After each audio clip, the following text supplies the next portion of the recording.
Hi, I'm Denny Wildman, down here today in Plymouth, North Carolina at the Tidewater Research Center with Dr. Heiniger. This is the second visit that I've made here this year. Doc and I were together about 6 weeks ago taking a look at the corn samples. Wouldn't it be approximately about 6 weeks ago? We were actually in a different replication doing some digging of stalks. Come back today. In front of me is our check. This has SP1 alone, and over here we have SP1 with an activate. So Doc, you've been looking at these plots over the last numbers of weeks. Would you talk to me, or talk to the camera? Talk about, Doc, would you talk about what you've been observing this summer with the work that we've been doing? Well, it's been very interesting. I had not seen this SP product before, and so this was my first time to try it on some trials here.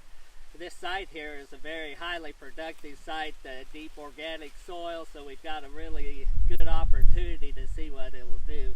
It's been very interesting. When Denny was here about 6 weeks ago, we looked, of course, again at roots and looked at the mucilage and the development of those root systems there, and seeing very similar to what we're pulling out of this rep. So that was a rep up in the first rep. We're in the fourth rep now, looking at very same results here, and that is a lot stickier. It's fascinating. I have looked at roots a lot in my career, but it's been fascinating here, and that as you look at these soil around these root systems, they're moist and very sticky.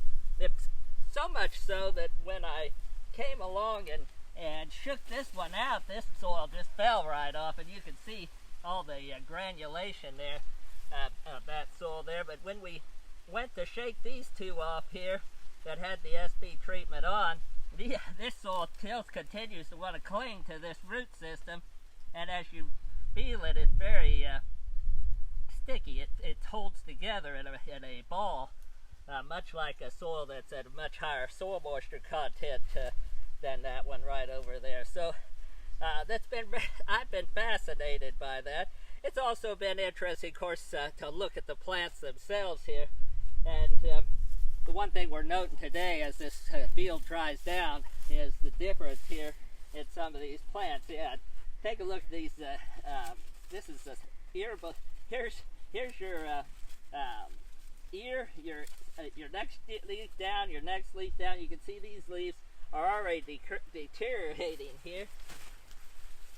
Here we have our ear. Here's the next leaf. Here's the second leaf below the ear here. You can see how much more healthy those ears or those leaves are. That says a lot about nutrient uptake in this situation. We've had good rainfall here. The soils are been moist all season long. This is a reflection of late season nutrient uptake, and that's reflective of what's going on that I just mentioned from the root system. And of course we can see the same thing here in this treatment as well. There's that second, or that first leaf below, and the second leaf below the ear. So indeed, some very interesting things happening. I'm sort of excited. We were counting the kernels on these ears here just a minute ago, and that one over there has what, 14? Is that right, Denny? 14 rows. 14, 16 rows. So there's 2 more rows. These ears look very much same from a picture, but if you get up and count them, you can see clearly that we got a couple more rows. If that carries forward for every year in that plot, that's going to be some very exciting yield differences here. So some very interesting things. We've been taking canopy temperature. We did so here again today. I'll have to look at those numbers and do a little statistical analysis to see what those look like. We've taken some tissue samples, and that data has just gotten back to me, so it should probably be reflective of what we see in the color of these leaves here as far as nitrogen, potassium, phosphorus concentration. So I'm eager to see some of that data. Of course, now that I'm seeing these ears, I'm eager to see what yield's going to look like this year. With the difference that you're looking at in the soil, like the check, the soil just fell out of the root ball, where we had the SP1, we have a greater, the soil seems to have more retained moisture. Yes. Would you say through the year that the areas where we've had the SP1 were draining less actively, or was the soil draining a little bit better where the roots were responding to the application of SP1? Well, as far as holding moisture, and I think the soils where we have the SP1 are holding moisture better, but yet they're not saturated. They're draining in the sense that we're getting excess moisture through the soil profile, but they're holding moisture better in those soils. You think that would slow a grower from being able to get out and plant earlier versus the check? I don't. Yeah, that's a great question. I don't know that. I don't have enough information probably to answer it as enlightenedly as I'd like to.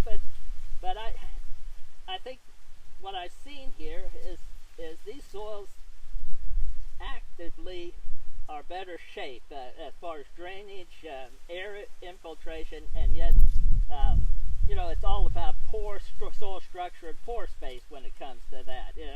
We want that pore space that's able to hold water and yet have enough air and infiltration to allow that root to work there. And I think that SP1 is certainly contributed to better soil structure or function here in these situations. Well, hey, you hear it from Dr. Heiniger.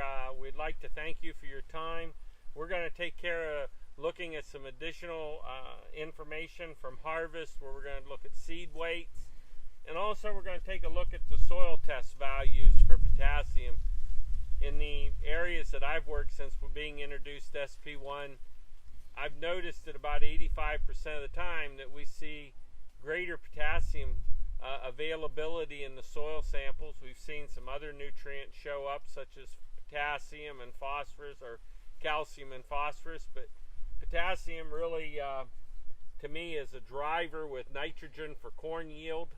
And today it seems like we put on potassium and maybe we're not getting the response out of the application that we were some years ago. So, Dr. Heiniger, I'd like to thank you for your time today. Thanks, Eddie. And we certainly appreciate the opportunity to work with you.